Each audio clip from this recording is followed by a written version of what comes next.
So hello ladies and gentleman, आज अपन करने वाले हैं आईबीसी कोड 2016। इसका थर्ड वीडियो है ये। ओके, ऑलरेडी हमने यहाँ पे सस्पेंशन तक का पार्ट कवर कर लिया था। पूरा अपन स्टडीमेट से कंटिन्यूसली कर रहे हैं इसको, और आई डेंट थिंक कि आपको कोई भी डाउट हो तो आप मुझे पूछ सकते हैं। तो चलिए, आज अपन यहाँ पे सस्पेंशन तक का पार्ट पहले भी कवर कर चुके हैं। एक बार मैं ब्रीफ भी कर देता हूँ इसमें क्या क्या किया था अपन ने। इनिशियली हमने आईबीसी को देखा, ओके, उसकी इंट्रोडक्शन पार्ट देखा कि इंडिविजुअल्स पे और ऑर्गेनाइजेशन पे कैसे अप्लाई होती है, बैंक्रप्सी, इंसॉल्वेंसी एंड लिक्विडेशन में डिफरेंसेस कहाँ पे आते हैं। देन उसके बाद में अपन ने देखा स्ट्रक्चर क्या है कोड का, कितने पार्ट हैं, टोटल लगभग 5 पार्ट के अंदर ये डिवाइडेड है, और पहले पार्ट के अंदर 3 चैप्टर हैं, और 1, 2, 3 तीनों सेक्शन के 3 चैप्टर हो गए। एंड देन सेकेंड पार्ट होता है, उसके अंदर 1 से लेके 8 चैप्टर तक अपने कवर है, ओके, ये वाले। एंड इसके अंदर 4 से लेके 77 तक के सेक्शन है वो कवर हैं, जो कि हमारे इस मटेरियल के अंदर भी हैं। ओके, मतलब सीए फाइनल के लिए अपने लिए सिर्फ यही रेलेवेंट है, 4 से 77 वाला मोस्टली। ओके, सो पहले भी अगर आपने देखा हो तो अपन ने इतना कवरेज कर लिया था। प्रीलिमिनरी वाला पार्ट हो गया। उसके बाद में हमारा फाउंडेशन क्या है कोड का, तो 4 पिलर का इंस्टीट्यूशनल फ्रेमवर्क है।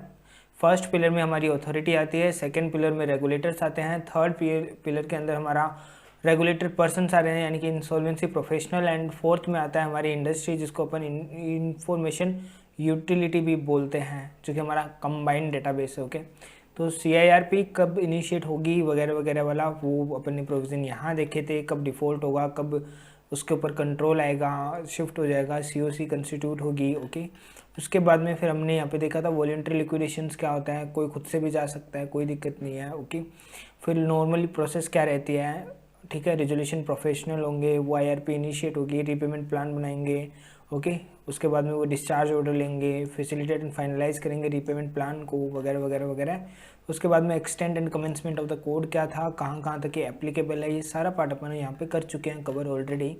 ओके, नॉन एप्लीकेबिलिटी कहाँ पे है, फिर सारी बोर्ड की, चार्ज की, क्लेम की, corporate person, corporate debtor, core services, creditor, डेप्ट, फाइनेंशियल डेप्ट, उसके अलावा operational dept, default, financial information, financial product, financial services provider, financial services regulators, insolvency professional agencies, information utility, A persons and property and secure creditor, secure interest, transaction, transfer of property, adjudicating authority.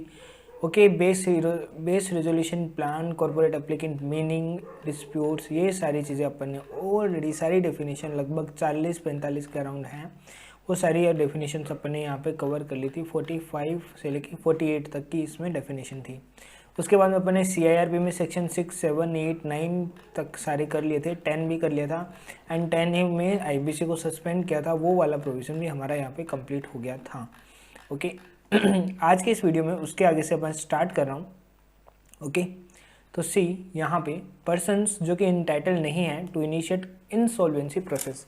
आखिर कौन कौन से लोग हैं जो कि insolvency process को क्या नहीं कर सकते हैं, इनिशिएट नहीं कर सकते हैं।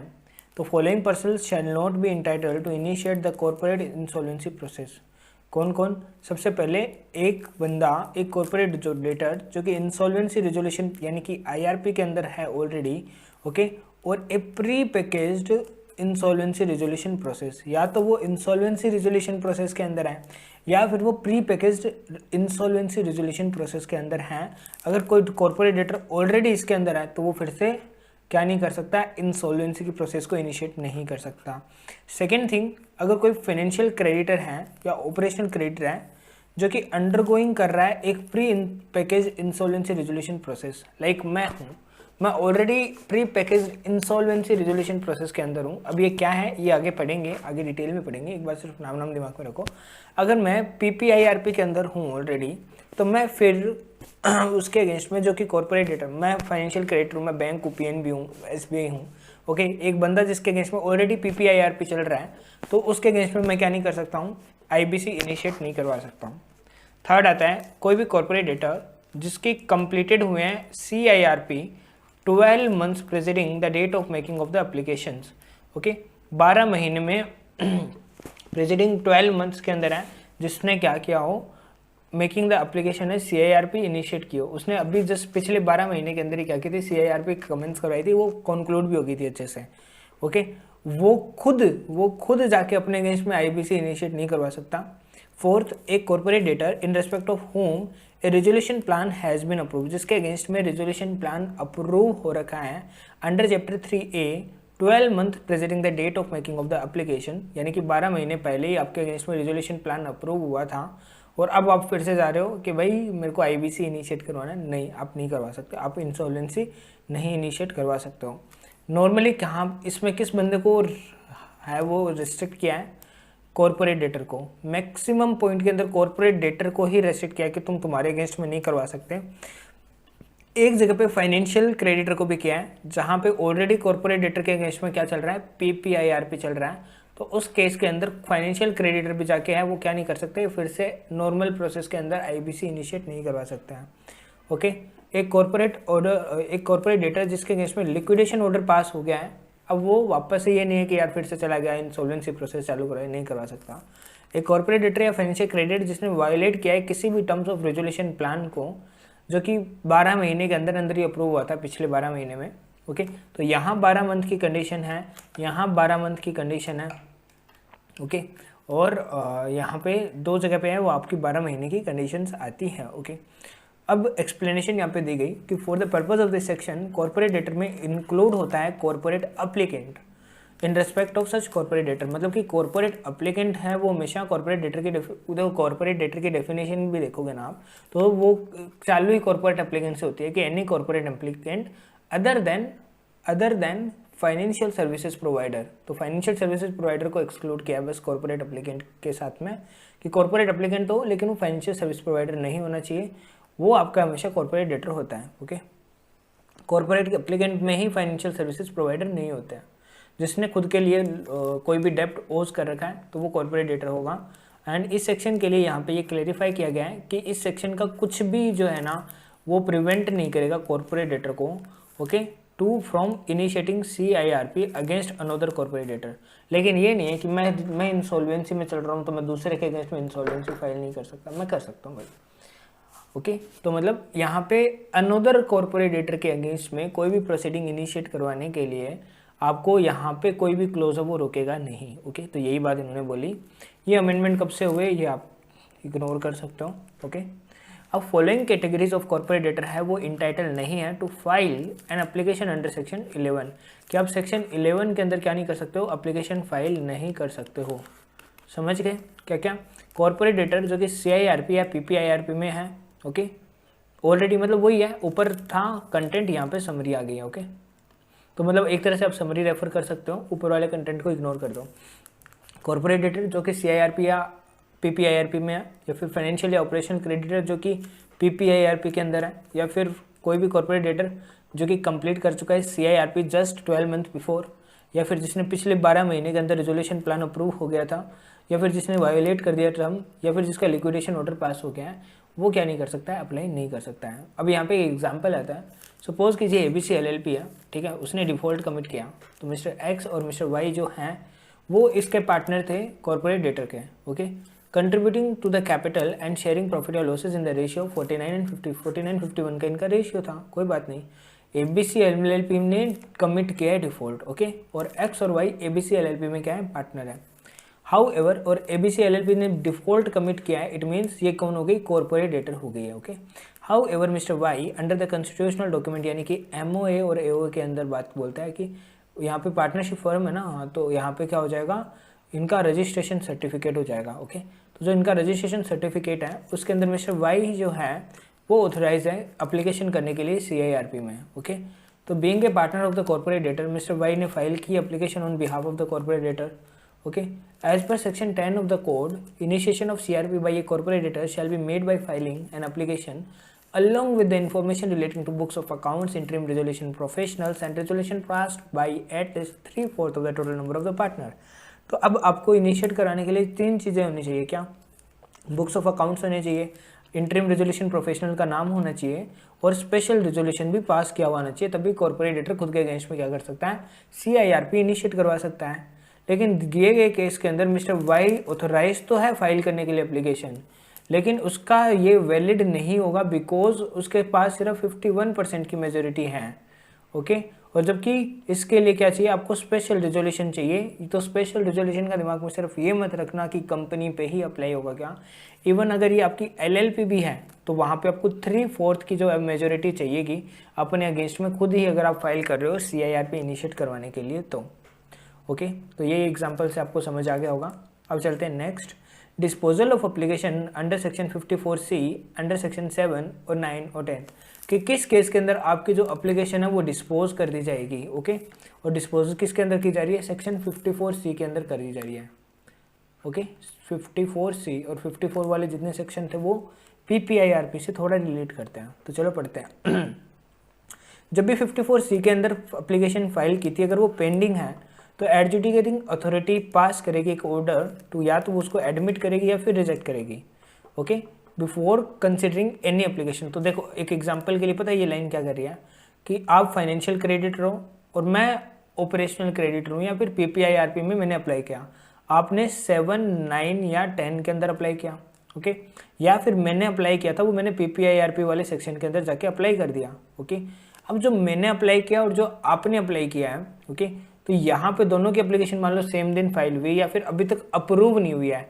ओके, आपने पहले कर दी, मैंने अभी जाके करी, तो अभी तक डेट ऑफ अप्रूवल आई नहीं, अभी तक NCLT ने किसी की भी एप्लीकेशन को अप्रूव नहीं किया है, तो वो प्रायोरिटी किसको देगी, PPIRP को हमेशा प्रायोरिटी देगी, चाहे वो बाद में भी फाइल हुई हो। जब वो अप्रूव कर रही है उस दिन अगर उसके पास में दोनों एप्लीकेशन है तो वो PPIRP को क्या करेगी, वो प्रायोरिटी देगी।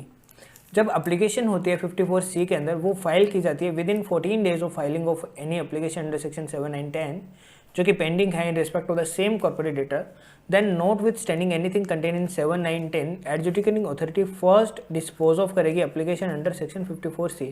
तो सबसे पहले डिस्पोज ऑफ करना मतलब ये नहीं कि रिजेक्ट करना, वो या तो एक्सेप्ट करेगी या रिजेक्ट करेगी, दोनों का मतलब है कि वो एक उसको कंप्लीट करेगी। ओके, एप्लीकेशन को पेंडिंग नहीं रखेगी, तो डिस्पोज ऑफ करेगी। तो वो सबसे पहले 54C किसका है, PPIRP वाला है, तो वो PPIRP वाले सेक्शन की जो एप्लीकेशन है उसको पहले अप्रूव करेगी, औरों के कंपेयर में पहले प्रायोरिटी देगी। यही बात इसमें बोली हुई है। जब भी एप्लीकेशन सेक्शन 54C की फाइल होती है after 14 days of filing of any application under section 7, 9, 10, because normally क्या होता है पता है कितना टाइम लेती है, आपने आज एप्लीकेशन फाइल की तो 14 डेज का टाइम होता है NCLT के पास में डिस्पोज ऑफ करने का। अगर 14 डेज से पहले यानी कि 13 डे को भी PPIRP ने फाइल कर दिया ना, तो फिर वो NCLT क्या करेगी, PPIRP वाली को प्राइमा फेसी पहले कंसिडर करेगी रेदर देन आपकी। लेकिन अगर 14 दिन हो चुके हैं, ओके, और उसके बाद में अगर आप होते हैं इन respect of the same corporate, वो वाली फाइल की जाती है, तो फिर वो फर्स्ट डिस्पोज ऑफ 7, 9, 10 को करेगी, उसके बाद में फिर वो उस पर जाएगी। तो प्रोविजन ऑफ दिस सेक्शन है वो अप्लाई नहीं होंगे अगर एप्लीकेशन अंडर सेक्शन 7, 9, 10 है वो फाइल की जाती है और वो पेंडिंग है at the commencement of the IBC। तो ये तो ओपनिंग वाला है और IBC के टाइम पे पेंडिंग था, तो उसकी तो कोई मतलब ही नहीं है। अब बात करते हैं, पहला पॉइंट क्या था हमारा कि हमें इसको प्रायोरिटी देनी है। ओके, अब देखो यहाँ पे अपन कहाँ से चालू हुए थे कि कौन कौन से पर्सन इंटाइटल नहीं है। पहले तो इंसॉल्वेंसी रेजोल्यूशन प्रोसेस के लिए, सेकंड हमने देखा कि डिस्पोज ऑफ कैसे करेगा एप्लीकेशन को। ओके, देन फिर कहते हैं एडजुडिकेटिंग, या तो वो एडमिशन करेगा या फिर रिजेक्शन कर देगा एप्लीकेशन की, या तो वो क्या करेगा एडजुडिकेशन एडमिशन करेगा या फिर वो रिजेक्शन कर देगा एप्लीकेशन की। तो जब एडजुडिकेटिंग अथॉरिटी है वो या तो एक्सेप्ट कर सकती है रिजेक्ट कर सकती है एप्लीकेशन को। कितने दिन का टाइम है यहाँ पे उसके पास में, 14 डेज का टाइम है ऑफ रिसिप्ट ऑफ एप्लीकेशन से। हाउएवर एप्लीकेशन है, एप्लीकेंट है वो फॉलो अलाउ किया गया है to rectify the defect within 7 days. यहाँ पे 7 डेज का टाइम उसके पास में है टू, वही है ये मैंने आपको पहले ही बताया था, 14 डेज का टाइम है। कोई ब्रीच या एरर आ जाता है तो 7 दिन का टाइम लिमिट एडिशनल है। अब देखो यहाँ पे टाइम लिमिट ये अपन पहले भी पढ़ चुके हैं, लेकिन अब यहाँ पे आया आपका टाइम लिमिट क्या है। तो जो CIRP की प्रोसेस है वो कंप्लीट हो जानी चाहिए कितने दिनों के अंदर, 180 डेज के अंदर। कितने दिन में, 180 डेज के अंदर। कब से, from the date of admission of application. तो जिस दिन NCLT ने आपके एप्लीकेशन को एडमिट किया है उस दिन से 180 डेज में कंप्लीट हो जानी चाहिए। क्या एक्सटेंशन मिलेगा क्या आपको कुछ एक्सटेंशन? तो बात यह है कि भाई रिजोल्यूशन प्रोफेशनल है उसको फाइल करनी पड़ेगी एक एप्लीकेशन एडजुडिकेटिंग अथॉरिटी को। ओके, और अगेन जो वो एप्लीकेशन फाइल करेगा, ओके, कि बियॉन्ड 180 डेज उसको टाइम चाहिए, बियॉन्ड 180 डेज। तो उस केस के अंदर रिजोल्यूशन पास हो जाता है अगर COC का, जिसके अंदर 66% की वोटिंग शेयर चाहिए, कितनी मतलब यहाँ पे अगर आपको कराना है तो आरपी क्या करेगा, एनसीएलटी को अप्लाई करेगा। ओके, अप्लाई किसको करेगा, एनसीएलटी को। और जो अप्लाई करेगा तो अप्लीकेशन के साथ में यहाँ पे वो क्या करेगा, 66% वोटिंग जो होगी सीओसी की वो भी साथ में अटैच करेगा। ओके, ये था हमारा इसका पार्ट, तो वो है तो फिर चलेगा। और एक्सटेंशन कितने दिन का दे सकते हैं, मैक्सिमम 90 डेज का। ओके, ये देखो यहाँ पे आ गया, नोट एक्सीडिंग 90 डेज का, प्रोवाइडेड कि जो भी एक्सटेंशन होगा for the period of CIRP under this section वो नोट भी ग्रांटेड मोर देन वंस, वो सिर्फ आपको, हाँ, और ये 90 डेज का जो एक्सटेंशन है वो मैक्सिमम एक बार ही दिया जा सकता है, मैक्सिमम वन टाइम, मतलब वन टाइम अपॉर्चुनिटी आपके पास में, अगर आपने एक्सरसाइज कर ली तो फिर बाद में आपको नहीं मिलने वाली है। प्रोवाइड किया गया further that CIRP shall mandatorily be completed within period of 330 days, कि मैंडेटरीली आपका 330 दिन के अंदर है वो क्या हो जाना चाहिए, कंप्लीट हो जाना चाहिए from the insolvency commencement date. और ये किस दिन से होगा, जिस दिन से इंसॉल्वेंसी कमेंस हुई है, इंक्लूडिंग कोई भी एक्सटेंशन हो। मतलब ये पता है क्यों किया, ये मैंने आपको पहले भी बताया। आपने आज चालू करी, ओके, आपके पास में टाइम है 180 डेज तक का, ओके, फिर भी आपको लगा नहीं हुआ तो यहाँ पे रेजोल्यूशन प्रोफेशनल था, उसने मांग ली एप्लीकेशन की, और मैक्सिमम मान लो मैक्सिमम है कि 90 डेज का आपका मैक्सिमम हो सकता है, मैक्सिमम, और वो भी सिर्फ वन टाइम, एक बार, बस जिंदगी में एक बार। ओके, तो वन टाइम का एक्सटेंशन आपको दिया जाएगा। लेकिन अब ये हो सकता है ना, कई बार क्या होता है कि ये वाले पीरियड के अंदर है ना कोर्ट का स्टे आ गया, ओके, और स्टे के आने के कारण है वो सारी प्रोसीडिंग्स एक बार के लिए रुक गई, तो वो वाला पीरियड, जो स्टे वाला पीरियड है वो 180 डेज में कंसिडर नहीं करते हैं। लेकिन ये इन्होंने IBC वालों ने इतना चालू था कि ऐसे तो 2-2 साल का स्टे रह जाएगा, नहीं ऐसे नहीं चलेगा। उन्होंने कहा कि टोटल पीरियड जो भी लीगल स्टे वगैरह जो भी है उनको भी कंसिडर कर लेना, तो वो टोटल पीरियड आपका 330 दिन से ज़्यादा एक्सीड नहीं होना चाहिए। देखो ऑलरेडी कितना था, 180 यहाँ पे था, 90 और मिलके 270 दिन तो आपको ऐसे मिले होते। उन्होंने कहा मैक्सिमम और कोई लीगल इश्यू के कारण भी डिले होना तो वो आपका मैक्सिमम 60 डेज का और मान सकते हैं हम, इससे ज़्यादा हम नहीं मानेंगे। तो आपको टोटल 330 दिन का टाइम लिमिट दिया है। समझ गए? तो सी 180 डेज के बाद में देखो टाइम लिमिट क्या है, 180 डेज है, उसके बाद में 90 डेज का है, ओके, और रेस्ट्रिक्शन है कि सिर्फ आप एक बार ही कर सकते हो। अब बात करते हैं अपॉइंटमेंट कैसे होगा इंटरिम रेजोल्यूशन प्रोफेशनल का, ओके, वही प्रोसेस है, अब अपन डिटेल के अंदर थोरोली उसको समझ रहे हैं। तो रेजोल्यूशन प्रोफेशनल मतलब कि एक इंसॉल्वेंसी प्रोफेशनल है जो कि अपॉइंट किया गया है to conduct the CIRP, okay, मतलब जिसको CIRP चालू करने के लिए अपॉइंट किया है। अगर अप्लीकेंट प्रपोज किया गया है for appointment of insolvency professional, तो उसकी पहले तो रिटर्न कम्युनिकेशन लेनी पड़ेगी कि हाँ भाई तेरे को हम अपॉइंट कर रहे हैं, यानी कि अगर मैं हूँ इंसॉल्वेंसी प्रोफेशनल तो मेरे को रिटर्न में रिक्वेस्ट आएगी कि हाँ भाई कुलदीप आपको अपॉइंट कर रहे हैं हम, ठीक है, कि भाई हम एज वो अपॉइंट करना चाहते हैं इंसॉल्वेंसी प्रोफेशनल, ओके, और आप हमारे IRP रहेंगे। समझ में आ गई? लेकिन ये जो आपकी एप्लीकेशन है वो विड्रॉ हो जाएगी। विड्रॉ कब होगी एप्लीकेशन? 7, 9, 10 की कंडीशन क्या है 12A के अंदर, ओके, एडजुडिकेटिंग अथॉरिटी है वो विड्रॉ कर सकती है एप्लीकेशन को जो कि 7, 9, 10 के अंदर रखी गई है। अगर एप्लीकेंट है वो एप्लीकेशन कर देता है, और अगेन जो एप्लीकेशन करता है वो उसके लिए 3 विड्रॉल के अपने सर्कमस्टांसेस देखे थे, ओके। विड्रॉल के सर्कमस्टांसेस क्या थे, अगेन मैं रिपीट करता हूँ यहाँ पे। विड्रॉल में ये था कि अगर बिफोर एडमिशन है, ओके, तो कोई दिक्कत ही नहीं है, मतलब NCLT ने अभी तक एडमिट ही नहीं किया, ओके, और या फिर बिफोर COC कॉन्स्टिट्यूट है, ओके, बिफोर COC कॉन्स्टिट्यूट है तो भी वो कर सकता है। लेकिन अगर COC कॉन्स्टिट्यूट हो गई, आफ्टर COC कॉन्स्टिट्यूट है, तो उसके बाद में फिर आपको COC की क्या करनी पड़ेगी, 90% की है वो क्या लेनी पड़ेगी, कमिटी ऑफ क्रेडिटर की अप्रूवल लेनी पड़ेगी। तो इस तरह से ये विड्रॉवल वाला था। उसके बाद में declaration of moratorium and public announcement, कि अब मॉरेटोरियम हम डिक्लेयर कर देंगे और साथ में लोगों को अनाउंस कर देंगे, अखबार में छपा देंगे, मैगजीन में कर देंगे, धमाका बता देंगे, यूट्यूब पे रील बना देंगे कि भाई इस कंपनी का दिवाला निकलने वाला है एंड दिवाला निकल रहा है, तो इसीलिए आपके जो भी इसमें पेंडिंग है अमाउंट है वो आप हमारे रिजोल्यूशन प्रोफेशनल को अपने डॉक्यूमेंट्स लेके आएँ और वेरीफाई करवाएं कि आपकी इतनी ड्यूज है, ओके। तो after admission of application adjudicating authority है वो पास करेगी फॉलोइंग ऑर्डर्स को। क्या ऑर्डर्स है वो डिक्लेयर करेगी मॉरेटोरियम को अंडर सेक्शन 14 जो कि 14 में है, उस मॉरेटोरियम को डिक्लेयर कर देगी। मॉरेटोरियम पीरियड के अंदर क्या होगा, चलो अभी सेक्शन 34 है, 14 है वो नीचे ही है, अपन पढ़ेंगे। साथ साथ में एक पब्लिक अनाउंसमेंट कर देगी कि भाई इसका CIRP चालू हो गया है, जो भी आपके पेंडिंग क्लेम्स है ना वो सेक्शन 15 के अंदर आप क्या करो, वो उनको कॉल कर लेगी। कॉल मतलब कि मंगवा लेगी कि भाई तुम अपने अपने क्लेम्स लेके आ जाओ। किसके पास में? IRP के पास में, जो कि अपॉइंट किया गया है अंडर सेक्शन 16। तो ये हो गया सेक्शन 14, ये हो गया 15 और ये हो गया 16। ये 3 सेक्शन है वो हमारे आते हैं। मॉरेटोरियम डिक्लेयर हुआ, पब्लिक अनाउंसमेंट हुई, CIRP के लिए कॉल किया आपने submission of claims under section 15 and फिर आप अपॉइंट कर दोगे IRP को अंडर सेक्शन 16। तो जो पब्लिक अनाउंसमेंट है वो कैसे होगी? इमीडिएटली होगी after the appointment of IRP का अपॉइंटमेंट जैसे ही हो जाएगा ना, तो सेक्शन 13 बोलता है इमीडिएटली आपकी क्या हो जाएगी? पब्लिक अनाउंसमेंट वहाँ पे हो जाएगी। अब बात करते हैं मोरेटोरियम। मोरेटोरियम बहुत हो गया, क्या है भाई ये मोरेटोरियम? तो मोरेटोरियम एक डिले है, ओके, या फिर सस्पेंशन है किसी एक्टिविटी का। In a legal context it may refer to the temporary suspension of a law to allow a legal challenge to be carried out, okay. तो मोरेटोरियम है वो एक नॉर्मल डिले है या सस्पेंशन है किसी एक्टिविटी का। अगर लीगल कंटेक्स्ट में बोलूँ मैं तो ये रेफर करता है टेम्पररी सस्पेंशन ऑफ लॉ का, कि भाई आज अब टेम्परेरी जब तक मोरेटोरियम पीरियड है ना, उस बीच में जितने भी लॉ हैं वो सारे के सारे सस्पेंड हो जाएंगे, ओके। और नो कोई भी लीगल चैलेंज नहीं कर सकता, मतलब कोई भी अब आपके अगेंस्ट में जाके, आपका मोरेटोरियम चल रहा है ना, तो आपके अगेंस्ट में जाके अब कोई भी नया केस है वो नहीं लिया जा सकता है, ओके। जैसे ही कमेंसमेंट होगा CIRP का, ओके, तो वो एक काम पीरियड है, यानी शांति वाला पीरियड हो गया। अब आपके अगेंस्ट में कुछ नहीं होगा, ओके, जिसको मोरेटोरियम पीरियड भी बोलते हैं। During which all suits and legal proceeding etcetera against the corporate debtor are held in abeyance. Abeyance मतलब कि एकदम शांति में रख दिए, उनके ऊपर अब कोई भी डिसीजन नहीं लिया जाएगा। To allow the resolution professional to carry out his या her task smoothly and disallowing creditors and other stakeholders to take any individual actions against the corporate debtor and disrupt the process।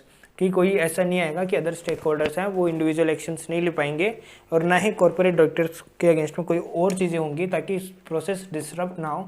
इसीलिए moratorium period है वो declare किया जाता है। अब declaration कैसे होगी मोरेटोरियम पीरियड की? तो according to section 14(1) of the code on the insolvency commencement date, जो एडजुडिकेटिंग ऑथोरिटी है वो ऑर्डर के थ्रू है वो डिक्लेयर करेगी मोरेटोरियम पीरियड को, कि इससे क्या होगा?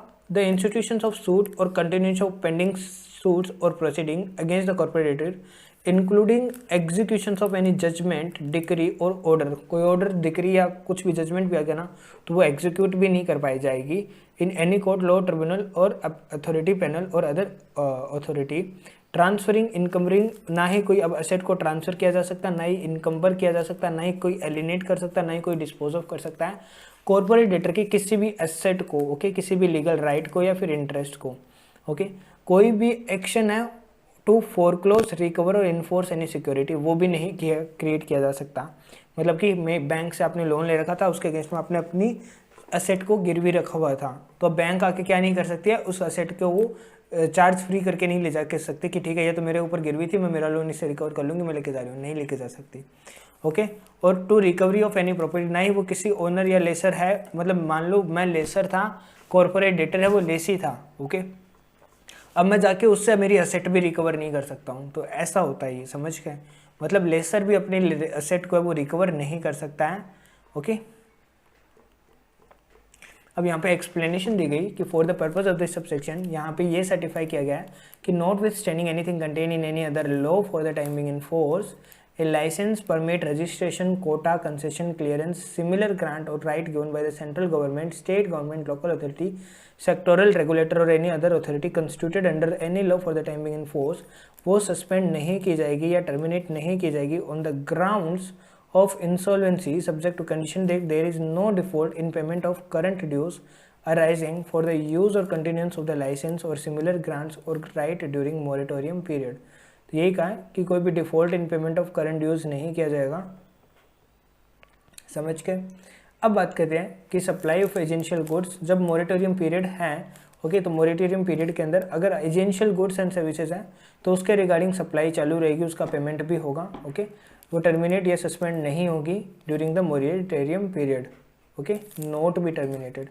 अब where the interim resolution professional या फिर रेजोल्यूशन प्रोफेशनल जो भी हैं, मतलब अगर COC कंस्टिट्यूट हो गए तो उन्होंने उसी को RP अपॉइंट कर लिया, तो हम दोनों की बात करें, कोई भी हो, वो कंसिडर करेगा कि सप्लाई ऑफ गुड्स और सर्विसेज अगर वो क्रिटिकल है to protect the and preserve the value of the corporate data and manage the operation as a going concern, then वो सप्लाई ऑफ गुड्स और सर्विसेज है वो टर्मिनेट नहीं की जाएगी, ना ही सस्पेंड की जाएगी, ना ही इंटरप्ट की जाएगी during the period of moratorium except such corporate debtor has not paid dues against such supplies during the moratorium period in such circumstances as may be specified.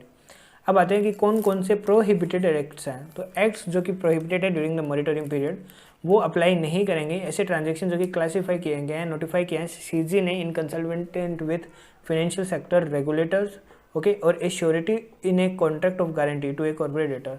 तो प्रोहिबिटेड एक्ट्स क्या हैं कि during moratorium period हैं, acts हैं वो ये prohibited हैं, ठीक है। अब बात करते हैं इफेक्ट क्या आएगा ऑर्डर ऑफ मोरेटोरियम का। तो ऑर्डर ऑफ मोरेटोरियम है उसका इफेक्ट कुछ इस तरह से आएगा कि from the date of such order till the completion of the CIRP, जो प्रोविजन ऑफ 51 है वो कोड एप्लीकेबल नहीं होगा ऑन ए श्योरिटी।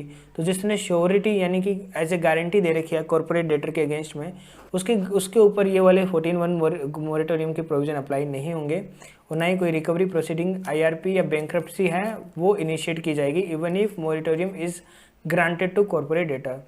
यहाँ पे साथ में ये भी क्लेरिफाई किया है कि notwithstanding anything contain in any other law for the timing in force, एक licence, permit, registration, quota, concession, clearance या सिमिलर ग्रांट या राइट जो गिवन है central government, state government, local authority, sectoral, regulatory या any other authority के द्वारा जो कि कंस्टिट्यूट हुई है किसी भी लॉ के अंदर फॉर द टाइमिंग फोर्स, वो नहीं सस्पेंड की जाएगी, ना ही टर्मिनेटेड होगी on the grounds of insolvency subject to condition that there is no default in payment of current dues arising for the use or continuance of or the license or similar grant or right during moratorium period।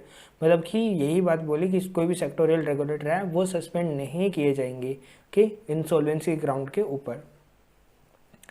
अब moratorium period का effect कब खत्म हो जाएगा, seize कब होगा, दो चीज़ें, या तो क्या होगा effect from the date of such approval और लिक्विडेशन ऑर्डर, या तो आपके अगेंस्ट में लिक्विडेशन ऑर्डर आ जाता है, या फिर अगर आपका रेजोल्यूशन प्लान अप्रूव कर लिया गया है तो उसके रेजोल्यूशन प्लान के अप्रूव होने वाली डेट को है वो मोरेटोरियम का इफेक्ट खत्म हो जाएगा।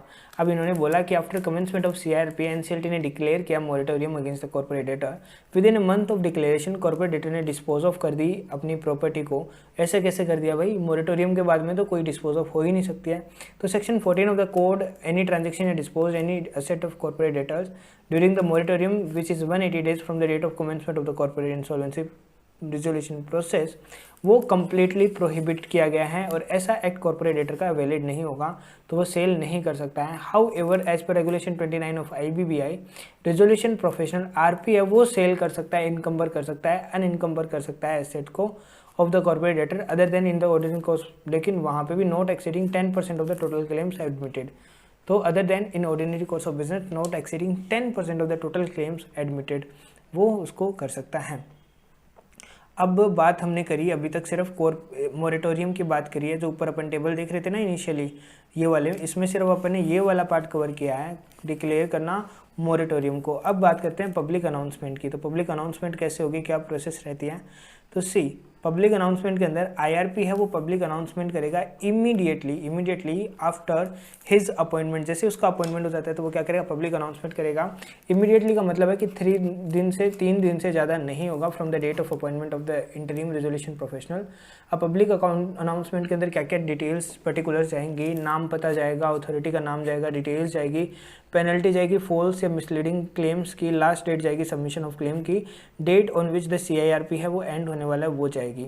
Now appointment term and powers क्या रहने वाला है IRP का, तो अपॉइंटमेंट ऑफ IRP है तो section 16 of the code lays down the procedure for appointment of IRP। जहाँ पे भी एप्लीकेशन की गई है फॉर CIRP वो मेड की जाएगी by financial criteria corporate debtor के द्वारा। तो resolution professional as propose in the application वो अपॉइंटेड होंगे एज पर IRP, अगर कोई भी डिसिप्लिनरी प्रोसीडिंग्स है वो पेंडिंग नहीं है अगेंस्ट हिम। अगर एप्लीकेशन फॉर CIRP है वो की जाएगी, मेड की जाएगी by an operational creditor and no proposal for an IRP is made, and अगर प्रपोजल फॉर IRP है वो किया गया है तो उस केस के अंदर प्रपोज रेजोल्यूशन प्रोफेशनल है वो अपॉइंट किया जाएगा एज ए रेजोल्यूशन प्रोफेशनल, अगर उसके अगेंस्ट में कोई भी डिसिप्लिनरी प्रोसीडिंग्स पेंडिंग नहीं है तो। ओके, उसके बाद में period of appointment of IRP, तो वो कंटिन्यू करेगा अंटिल द डेट, जिस दिन तक रेजोल्यूशन प्रोफेशनल नहीं आ जाता ना तब तक IRP ही कंटिन्यू करेगा। अब IRP की ड्यूटीज़ क्या है, ओके, तो वो क्या करेगा, वो इन्फॉर्मेशन कलेक्ट करेगा, ओके, सारी इन्फॉर्मेशन को कलेक्ट करेगा, कितनी एसेट है, कितना फाइनेंस है, कितने ऑपरेशंस होते हैं कॉर्पोरेट डेटर के, और क्या उसकी फाइनेंशियल सिचुएशन है कॉर्पोरेट डेटर की, ये डिटरमाइन करेगा। सारे क्लेम्स को कलेक्ट करेगा कि भाई किस किस के कितने कितने पेंडिंग है, COC को कंस्टिट्यूट करेगा, उसके बाद में एसेट को मॉनिटर करेगा और ऑपरेशंस को मैनेज करेगा अंटिल की RP अपॉइंट हो, ओके। इन्फॉर्मेशन है वो कलेक्ट करेगा एंड फाइल किसको करेगा, इन्फॉर्मेशन यूटिलिटी को फाइल करेगा, ओके, अगर नेसेसरी है तो। और वो कंट्रोल ले लेगा, कस्टडी ले लेगा एसेट्स की जो कि कॉर्पोरेट डेटर के ओनरशिप राइट्स के अंदर हैं, और वो अदर ड्यूटीज़ को परफॉर्म करेगा जैसे कि बोर्ड स्पेसिफाई करती है, और ये किस में लिखा है, सेक्शन 18 में, जिसमें उसके पावर डिस्कस किए गए हैं। अब IRP के पावर क्या है, तो as per 17 of the code, date of appointment of the IRP, the management of the affairs of the corporate debtor shall vest in the IRP। तो जिस दिन IRP का अपॉइंटमेंट हो जाएगा ना, उसी दिन से जो मैनेजमेंट है अफेयर्स का कॉर्पोरेट डेटर का, वो IRP के पास चला जाएगा। जो management of the affairs of the corporate debtor है वो IRP के पास चले जाएगा, एंड वो ऑथोराइज होगा कि वो क्या कर सकता है, वो कुछ भी एग्जीक्यूट कर सकता है, एक्ट कर सकता है, किसके नाम पे, कॉर्पोरेट डेटर के नाम पे। वो सारी डीड, सारी रिसिप्ट, सारे अदर डॉक्यूमेंट्स को अप्रूव कर सकता है। वो जो भी एक्शंस लेगा in the manner to such restriction, जो भी स्पेसिफाई किया बोर्ड ने, उसके पास अथॉरिटी होगी to access the electronic records of the corporate debtors from the information utility having financial information, have the authority to access the books of accounts, records and other relevant documents. और वो responsible रहेगा सारे लोगों को comply करने के लिए। साथ साथ में वो एक्सरसाइज करेगा power of board of director या पार्टनर्स की, वो रिपोर्ट करेगा ऑफिसर्स या मैनेजर्स को, ऑफिसर या मैनेजर किसके, कॉर्पोरेट डेटर के, ओके। वो रिपोर्ट करेंगे IRP को एंड प्रोवाइड करेंगे एक्सेस टू सच डॉक्यूमेंट जो कि उसके लिए नेसेसरी हैं, ओके। इंस्ट्रक्शन दिया जाएगा किसको, फाइनेंशियल इंस्टीट्यूशन को, फाइनेंशियल इंस्टीट्यूशन जो कि मेंटेन करता है accounts of the corporate debtors. ये जो एक्ट होंगे ना इंस्ट्रक्शन ऑफ द IRP के, वो in relation to such accounts होंगे एंड फर्निश की जाएगी all information relating to the corporate debtors with them to IRP। अब मैनेजमेंट किया जाएगा ऑपरेशंस ऑफ कॉर्पोरेट डेटर को एज ए गोइंग कंसर्न। अगर IRP है वो एवरी इंडेवर करेगा to protect the and preserve the value of the property of the corporate debtor and manage करेगा operation corporate debtor as a going concern. तो as a going concern वो क्या करेगा, वो उसके इंटरेस्ट को प्रोटेक्ट करेगा। वो अपॉइंट करेगा अकाउंटेंट को, लीगल को या अदर प्रोफेशनल्स को, एंटर करेगा कॉन्ट्रैक्ट में on behalf of the corporate debtor, amend कर सकता है। यही सारी चीज़ें मैंने अभी आपको पढ़ के बताई थी, सेम चीज़ें रिपीटेड है, ओके। अब मेन क्या होगा, submission of proof to claim of IRP। अब मान लो ये कौन है, मान लो रिलायंस है, रिलायंस का मान लो दिवाला निकल रहा है, ओके, और आपने रिलायंस को उधार माल दे रखा था या फिर पैसे दे रखे थे 10 करोड़ रुपए, ओके। तो अब अगर इसका CIRP इनिशिएट हुआ, ओके, CIRP इनिशिएट हुआ, तो उस केस के अंदर यहाँ पे आपके 10 करोड़ रुपए डूब सकते हैं। तो इसीलिए अब आप क्या करोगे, आप यहाँ पे IRP जो अपॉइंट हुआ है, ओके, उसको क्लेम फाइल करोगे कि ये मेरे इतने इतने रुपए हैं, ओके। तो प्रूफ ऑफ क्लेम्स आपको देना पड़ेगा। तो फाइनेंशियल क्रेडिटर तो क्या करेगा, form of claim in form number C है, यहाँ पे फॉर्म नंबर C है, उसके अंदर देगा, ओके। ये जो ऑपरेशनल क्रेडिटर है वो फॉर्म नंबर B में देंगे, ओके। एंड जो वर्कमैन एंड एम्प्लॉयज़ है वो फॉर्म नंबर D के अंदर है, वो अपने क्लेम देंगे कि भाई हमारे इतने इतने पेंडिंग हैं, ओके। अब जो ये है इसकी डिटेल्स वो रेगुलेशन 8 में, इसकी 7 में और इसकी 9 के अंदर है, वो स्पेसिफाई की गई है। क्रेडिटर है वो सबमिट करेगा क्लेम को एंड प्रूफ को ऑन और before the last date mention in the public announcement. तो जो भी लास्ट डेट मेंशन की गई है पब्लिक अनाउंसमेंट में, उससे ऑन और बिफोर है वो करेगा। IRP वेरीफाई करेगा अगले 7 दिन के अंदर, okay. And within 2 days of such verification of claim file करेगा report to the adjudicating authority certifying constitution of COC। However जो भी क्रेडिटर फेल हो गया सबमिट करने में claim and proof the details in the public announcement, वो submit कर सकता है claim and proof to the IRP और the RP as the case में भी ऑन और before the 90th day, okay. 90th कौन सा होता है, 19वां, ओके। 19th यानी कि 19वां दिन से पहले of the insolvency commencement date से 19th day before, okay. As the 90th है या 90 है, पता नहीं, 90th भी तो हो सकता है ना, लेट्स सी कौन सा वाला दिन है, ओके। यहाँ पे एज द केस में भी वो वेरीफाई करेगा एवरी क्लेम को, एंड यहाँ पे 19 तो कहीं आया ही नहीं, 90 ही है ये, ओके। तो 90 days बिफोर वो कर देगा एंड देयर अपॉन मेंटेन करेगा ये लिस्ट ऑफ क्रेडिटर कि भाई कौन कौन क्रेडिटर हैं, एंड जो भी लिस्ट ऑफ क्रेडिटर है एडजुडिकेटिंग अथॉरिटी की वो डिस्प्ले की जाएगी वेबसाइट में ऑफ द कॉर्पोरेट डेटर के कि ये हमारे कौन है लिस्ट ऑफ क्रेडिटर हैं। उसके बाद में आता है कि रेजोल्यूशन प्रोफेशनल क्या बोलता है। रेजोल्यूशन प्रोफेशनल का अपॉइंटमेंट किया जाएगा सेक्शन 22 के अकॉर्डिंग। जो फर्स्ट मीटिंग है सीओसी की वो डिटरमाइन करेगी कि भाई कौन आरपी रहेगा, और ये हेल्ड होगी with in 7 days of COC constitution. जैसे 7 दिन होंगे ना, तो 7 दिनों के अंदर डिटरमाइन करेंगे, और मेजोरिटी वोट से जो कि एटलीस्ट 66% होंगे। ओके, यहाँ पे 2/3 का बोला हुआ है, तो 2/3 वोट यानी कि 66% है, वो फाइनेंशियल क्रेडिटर के आइदर या तो वो रिजोल्व करेंगे, अपॉइंट करेंगे, या फिर रिप्लेस कर देंगे आईआरपी को, या तो उसी को आरपी बना देंगे या फिर नया आरपी बना लेंगे। अगर सीओसी रिजोल्व करती है, वेयर द सीओसी रिजोल्व, वो कंटिन्यू कर सकती है आईआरपी को एज आरपी, या फिर वो रिप्लेस कर सकती है आईआरपी को। ओके, अब यहाँ पे एग्जांपल है, मिस्टर जेड है वो इंटरिम आईआरपी थे एक्सवाई कंपनी के अंदर, तो सीओसी ने majority vote of financial creditor ने प्रपोज किया कि वो अपॉइंट करेंगे मिस्टर फाइनल को as a resolution professional as the XY company. तो बताइए प्रपोजल में confirm by the board after 10 days, 10 दिन बाद में बोर्ड में कंफर्म भी कर दिया। तो 22 के अकॉर्डिंग बताइए कि क्या बोर्ड अगर कंफर्म नहीं करती propose name as RP within 10 days of receipt of the proposal, तो यहाँ पे क्या एडजुडिकेटिंग अथॉरिटी डायरेक्ट करती है आईआरपी मिस्टर जेड को to continue as a RP. तो हाँ, ये बोला हुआ ही है, तो वही उसको ही बोर्ड डायरेक्ट करेगी कि भाई जब तक अपॉइंट नहीं हो जाता तब तक तुम ही करो। अब राइट्स और ड्यूटी क्या रहने वाले हैं रेजोल्यूशन प्रोफेशनल के, तो वो सीआईआरपी को प्रिजर्व करने के लिए एंड प्रोटेक्ट करने के लिए asset of the corporate debtor. Okay, वो उसके बिजनेस को कंटिन्यू भी कर सकता है, operations of the corporate debtors को। ओके, पहले 75 था, अब 66 ही हो गया है। ओके,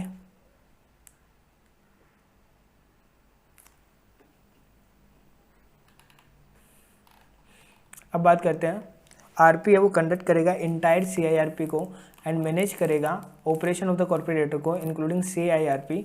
ओके, प्रोवाइड किया गया है कि रेजोल्यूशन प्रोफेशनल है वो कंटिन्यू करेगा to manage the operations of the corporator after the expiry of the corporate insolvency resolution process period until an order approving the resolution plan है वो सेक्शन 31 वाला appointing a liquidator under 34 is passed by the adjudicating authority। RP वो exercise करेगा powers को and perform करेगा duties को जो कि वेस्टेड है या कन्फर की गई है आईआरपी के अंदर under this chapter. In case of any appointment of resolution professional, IRP क्या करेगा, प्रोवाइड करेगा all information document records pertaining to the corporate debtor to his positions और knowledge to the resolution professional. ये था यहाँ पे हमारा सेक्शन 23, और उसके बाद में ड्यूटीज आ जाती है जो अपन नेक्स्ट वीडियो से करने वाले हैं। अभी के लिए मैं ये वीडियो यहीं पे रोक रहा हूँ, तो लाइक शेयर सब्सक्राइब कर देना। एंड हाँ, अभी तक मैंने कितना पोर्शन कवर करा दिया एक बार वो देख लो। यहाँ पे मैंने चालू किया था आपका लगभग 30 पेज से मैं आपको 43 पेज तक लेके आ गया हूँ। सी, यहाँ पे अपन ने चालू किया था इस जगह से सेक्शन 10A, हाँ इससे भी ऊपर मैंने यहाँ पे ना सेक्शन 10A था ये तो क्या था कि आईबीसी को सस्पेंड किया था। उसके बाद में कौन से पर्सन आईबीसी में इंटाइटल नहीं है, ओके, उसका क्वेश्चंस भी करा दिए। फिर डिस्पोजल ऑफ इंटरेस्ट यानी 54C यानी कि पीपीआईआरपी की बात हुई थी। उसके बाद में एडमिशन एप्लीकेशन टाइम लिमिट क्या रहने वाला है। उसके बाद में हमने क्या अपॉइंटमेंट ऑफ आईआरपी, उसकी एडजुडिकेटिंग अथॉरिटी कब विड्रॉ करेगी एप्लीकेशंस को, ओके, और कब कब वो सारी चीज़ें हो सकती है वो पढ़ा है। फिर डिक्लेरेशन ऑफ मॉरिटोरियम कब होगा, पब्लिक अनाउंसमेंट कैसे होगी, सबमिशन और क्लेम के लिए सबमिशन होंगी, एंड अपॉइंट किया जाएगा इंटरिम रेजोल्यूशन प्रोफेशनल को अंडर सेक्शन 16 के अंदर। ओके, अब बात करते हैं declaration of moratorium period. Then उसके बाद में